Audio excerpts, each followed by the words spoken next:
What's up, design family, and welcome to another video. On today's episode, we'll be going through the FittDesign Ultimate Guide on how to create your own tech pack. I'll be going through the 7 key main components of what to include in the tech pack. Just a little asterisk, I won't be going through how to make these components because each component would need its own video, and this video will be an hour long, and I'll reserve that for future videos. But I'll just be going through what you need to include to make sure that your tech pack is watertight and you're including all the information that you're going to need. I hope you guys are ready. This is going to be a really informative video.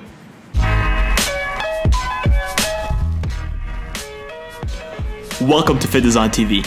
On this channel, we'll explore what it takes to make it as an activewear fashion brand, whilst providing tips, tricks, and actionable steps towards starting your own product line.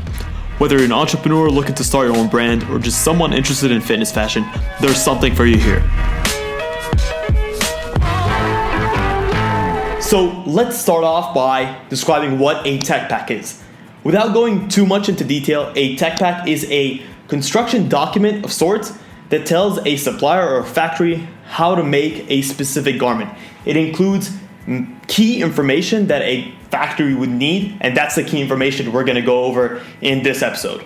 Number 1, you'll need to include a visual mock-up. This is a fashion illustration of sorts, and it's meant to portray the aesthetic look of the design.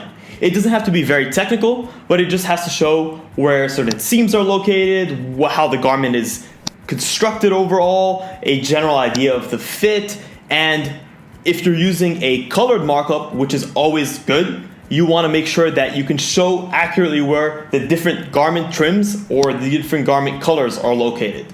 You'll also want to include in this phase a suggestion for the material. The material should include the composition, the weight, the grams per square meter weight, and the fabric finish.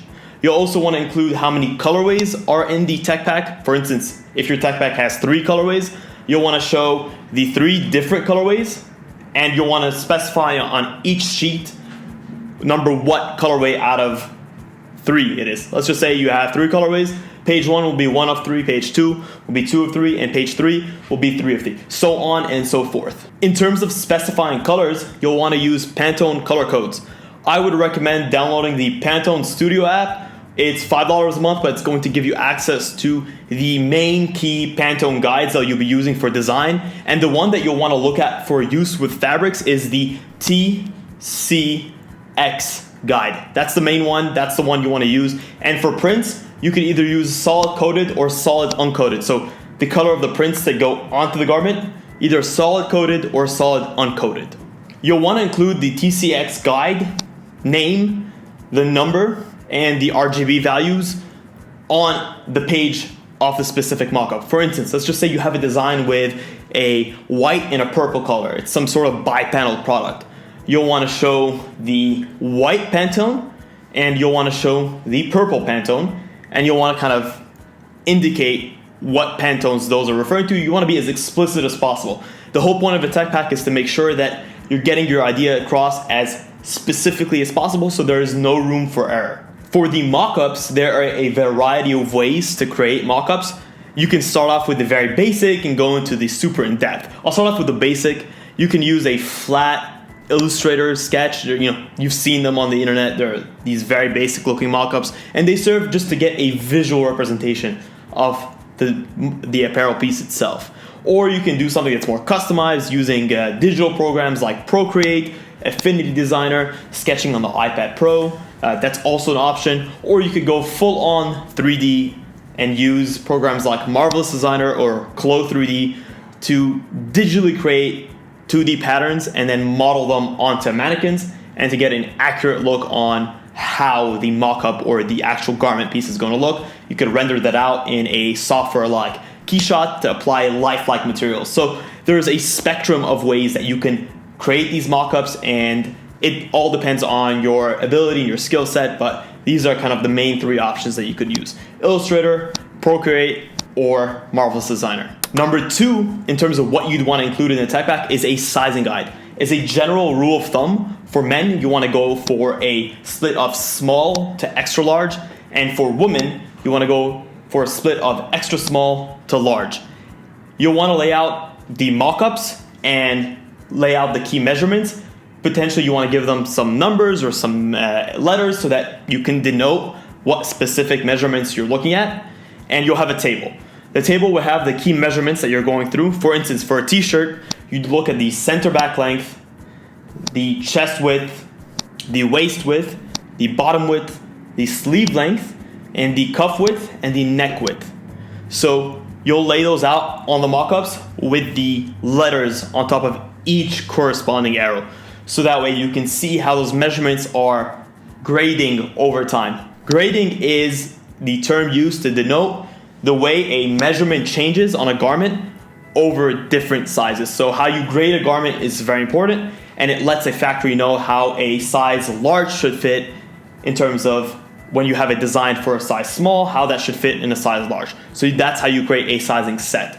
I'll make a separate video on how to grade certain garments because there are different formulas for each specific type of garment and there's different grading techniques, but for now you just know that you want to include a sizing guide. Number 3 are the technical drawings. You'll want to include some sort of flat CAD sketch that will accurately portray how a garment is supposed to fit. This drawing is supposed to be very detailed. If you think about it like a building, it's essentially the plans and the sections of a building. And you want to lay out the measurements of the different components. Let's just say you have the sleeve, the collar, the chest. All of these things should be included in the flat 2D sketch. You can think of this sketch as if you took a t-shirt, you laid it flat out on the ground and you started to measure it out. That's essentially what you would be portraying in this specific piece of content. The main programs that I would use would be either AutoCAD by Autodesk or Rhinoceros 3D by McNeil. So those are 2 great options, and that's what we use in our workflow, and you'll be able to get some very technical drawings that are accurate, and you'll be able to portray all the measurements so that you can really hone in on what kind of fit you want. Number 4 is the spec sheet. So the spec sheet for us is a diagram that shows real life images of certain details that link up to the mock-up. So sometimes it's, even with 3D modeling, it's tough to show certain details because of how intricate they are or how complex they are that the model itself cannot show. So you're better off just using real life images from existing products. For instance, if you have a certain fabric finish or you have a certain hardware trim that you're using, like a buckle or a zipper, you'll want to show those in terms of real life images. So what we do is we lay out 2 mock-ups, one front and one back view, and we'll have these detailed spotlights on the sides and we'll link them to the actual garment, and where that arrow points to will show a real life image of what we want that to look like, so that way there is no confusion over what we want this thing to look like in real life. A great place to get these detailed images is Pinterest. Once you search for a certain detail on Pinterest, you'll be able to get a lot of different related details, and they're really high quality and they're really close up, and a lot of the times you get very, very specific and innovative detail shots that you can include in your designs. Number 5 would be your colorway schedule. So the colorway schedule is an extension of the color codes you used on the mockups, and you'll essentially have a table with the different colorways you have. For instance, if you have 5 colorways, you have a table with 5 rows, and that row, each row will have the following information. You'll have the colorway number, the Pantone code, the Pantone guide, the RGB, and a little swatch to show what color it is so that you can easily identify it. And you'll want to do that as a way of summarizing all different colors that are included within the tech pack. Number 6, you'll want to have your tags, your labels, and any graphics you have. For instance, let's just say you have a graphic on a jacquard waistband or a certain pattern like a camel pattern that you're using. You want to make sure that you label that artwork and you're able to correlate it to which parts of the garment that artwork is used. So again, you're being very specific and you're being very direct about where each graphic would go. For the tags, you can have different types of tags. You can have a care label, similar to the care label that you find on the kind of left, the bottom left of any garment, that has the sizing information, the company logo, the country of origin, washing instructions, the composition. All that information is located in there. Or you could have a brand label, which is simply like a loop label just with a brand and the sizing information on it. Or you could have a printed neck tag that has, maybe the company website, some basic washing information, the logo. So it all depends on what your specific situation is, but all that information you'd want to include. For instance, if you have a sizing label, you'll want to include all different sizes. So each tag will have a size small, size medium, size large. You'll want to have a tag for each of those sizes so that way the supplier or the factory can know exactly what each tag looks like so that they're not having to guess. The same thing for a neck tag or a brand label. In this phase, you'll also want to include any packaging, any hang tags, any specific piece of hardware or trim that would be attached to the garment or included in this specific garment, you'll want to include, and that obviously would entail the hang tags and the poly mailers that would be used for that specific garment. Number 7 is a little bit more advanced. It's not something you'd have to include at a beginner stage, but it would be a bill of materials. If you're working in a larger company where the interaction with the supplier is a lot more direct and you're able to source trims directly, you want to include a bill of materials, which essentially includes all the hardware, the trims, the fabrics, any piece of material or like even thread that goes into a garment you want to include in there, the quantities that you're looking to use, and sometimes you include the prices. It's essentially like a bill of materials for a building. You have all the information in there, and that helps dictate where the different components are coming from, which suppliers they're being sourced from. Again, this is a little bit more advanced, but that is also typically included in a tech pack. So that's basically it. Tech packs can be as complicated or as not complicated as you want. There's a formula that we use. I'm going to include a PDF in the link below that is a sample tech pack that we've done, so that way you guys can just plug and put in all your customized details, and hopefully that helps you guys out a little bit.